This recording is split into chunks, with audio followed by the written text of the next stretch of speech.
Habari ya wakati huu. Leo natamani tuzungumzie jambo la muhimu sana ambalo ni anguko la mwanadamu. Ukisoma katika kitabu cha Mwanzo utaona namna ambavyo Mungu alimuumba mwanadamu katika utakatifu na katika uzuri sana, lakini pia tunaona kupitia mwanadamu huyo huyo, kwa kutokutii kwake, dhambi iliingia duniani. Ukisoma katika kile kitabu cha Mwanzo sura ya 3 kuanzia ule mstari wa 1 hadi 24, utaona namna ambavyo Adamu anapewa maelekezo ya namna ya kuilinda bustani ya Eden. Lakini pia ukiendelea mbele zaidi, tunaona namna ambavyo Adamu anashindwa kutii yale maagizo ambayo alikuwa amepewa na Mungu. Badala yake hali inabadilika kutoka pale bustani ya Eden na dhambi inaingia ulimwenguni kupitia Adam. Tunaona namna ambavyo Adam baada ya kutokutii ile maagizo ya Mungu, ukisoma katika ile Mwanzo pale ile 3:9 pale, tunaona namna ambavyo Adam alijificha katika uwepo wa Mungu.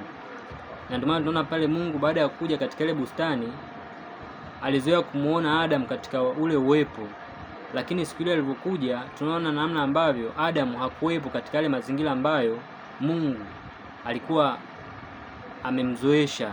Na ndio maana tunaona katika mstari wa 9 anauliza, Adam uko wapi? Kwa hiyo tunaona moja kwa moja dhambi inamfanya mtu ajitenge mbali na Mungu, na hii pia inaweza ikatufundisha hata katika maisha yetu ya kawaida. Tunaona namna ambavyo watu wengi wakishakuwa hawako na mahusiano mazuri na Mungu, utaona namna ambavyo ushirika wao huwa unapotea.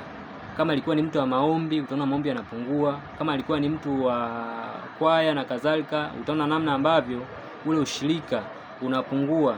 Na hii tunajifunza ya kwamba haikuanza tu leo, ilianzia kwa Adam baada ya kutokutii yale maagizo ambayo alikuwa amepewa na Mungu ya kwamba ale matunda yote katika ile bustani isipokuwa ule mti wa ujuzi wa mema na mabaya asile. Kwa hiyo baada ya kula, tunaona namna ambavyo alijiona yuko uchi na alijitenga mbali na Mungu. Kwa hiyo hata sisi pia leo, jinsi ambavyo tunakuwa tunafanya mambo ambayo hayampendezi Mungu katika hali ya roho, pia tunakuwa uchi. Kwa namna gani? Kwa sababu vazi la Mungu katika maisha yetu ni utakatifu. Kwa hiyo utakapokuwa hautembei katika njia ya utakatifu mbele za Mungu, unakuwa upo uchi. Sasa tukirudi kwenye pointi yetu ya msingi kuhusu anguko la mwanadamu, tunaona namna ambavyo dhambi iliingia ulimwenguni kwa sababu ya mtu mmoja tu, naye ambaye ni nani? Ni Adam. Sasa licha ya kuanguka kwa mwanadamu, bado pia Mungu alitengeneza mpango namna ya kufanya nini? Namna ya kumkomboa mwanadamu kupitia nani? Kupitia Yesu Kristo.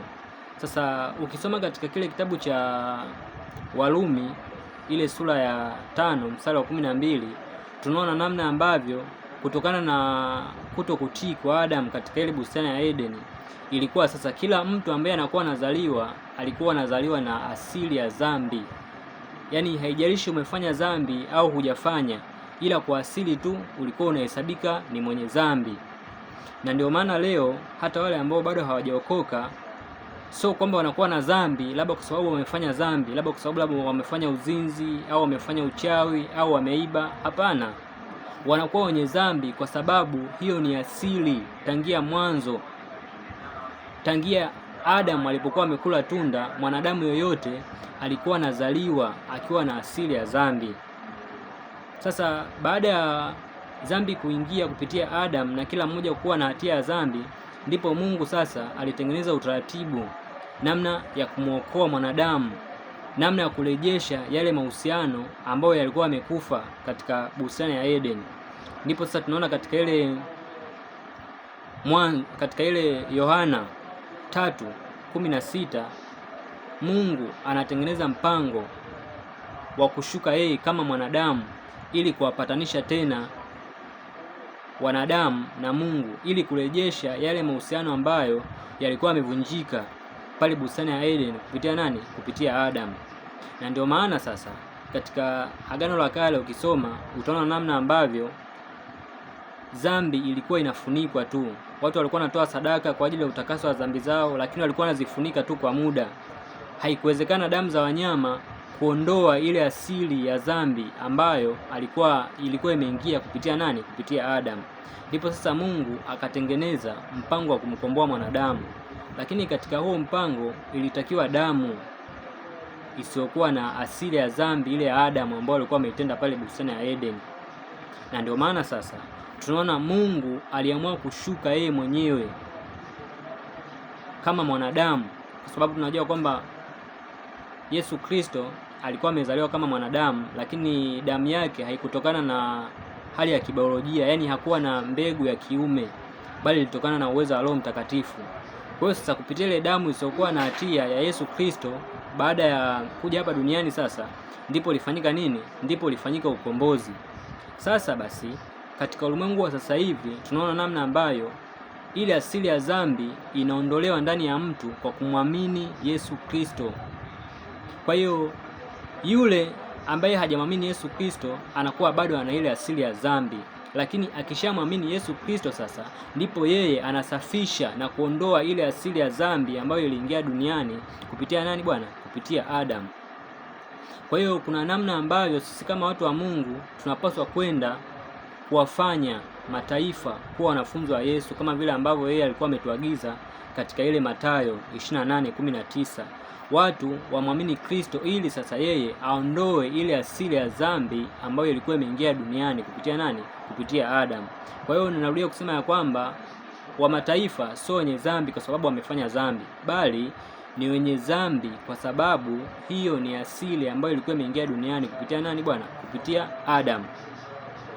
Kwa hiyo tuna kazi kubwa ya kufanya sisi kama watu wa Mungu, kutangaza habari za Kristo, watu wamwamini Yesu Kristo ili yeye sasa aondoe ile asili ya dhambi na kufanya nini? Na kuwasafisha wale watu kupitia nini? Kupitia imani hiyo kwake.